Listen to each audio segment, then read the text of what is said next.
مفتی صاحب اگر کسی کے ہاتھ پر پینٹ یعنی رنگ لگا ہو یا ایلفی وغیرہ لگ جائے یا اسی طرح گھروں میں ہماری مائیں بہنیں آٹا گوندتی ہیں آٹا وغیرہ لگ جائے تو کیا اسی کے ساتھ وضو اور غسل ہو جائے گا یا پھر ان کو اتارنا ضروری ہے؟ دیکھیں رنگ دو قسم کا ہوتا ہے، ایک رنگ وہ ہے پینٹ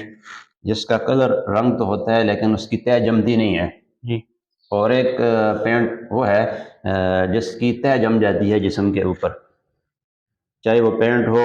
یا ایلفی ہو یا آٹا ہو، اس کی اگر جسم کے اوپر تہ جم گئی ہے جی اور پانی جسم تک یعنی کھال تک نہیں پہنچ رہا جی تو پھر وضو نہیں ہوگا، اس کو اتارنا ضروری ہے۔ البتہ کوشش آدمی کرے تو پینٹ ہے، آٹا ہے لگا ہوا ہے خشک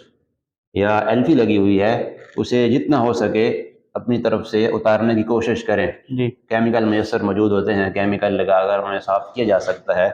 لیکن اگر کھال اترنے کا خطرہ ہو،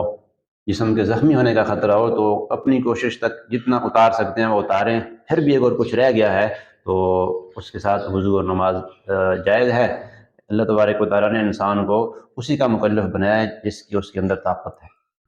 اور مفتی صاحب اسی طرح آج کل کی لڑکیاں ناخنوں کے اوپر پالش کرتی ہیں جسے ناخن پالش بولا جاتا ہے، کیا اس کے ساتھ بھی وضو اور غسل جائز ہے؟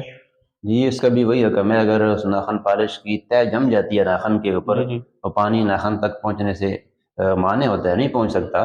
تو پھر تو ایسی ناخن پالش سے وضو جائز نہیں، اتارنا ضروری ہے۔ اور اگر ناخن پالش ایسی ہے اس کی تہ نہیں جمتی، صرف اس کا کلر اور رنگ ہوتا ہے، پھر اس کے ساتھ وضو غسل جائز ہے۔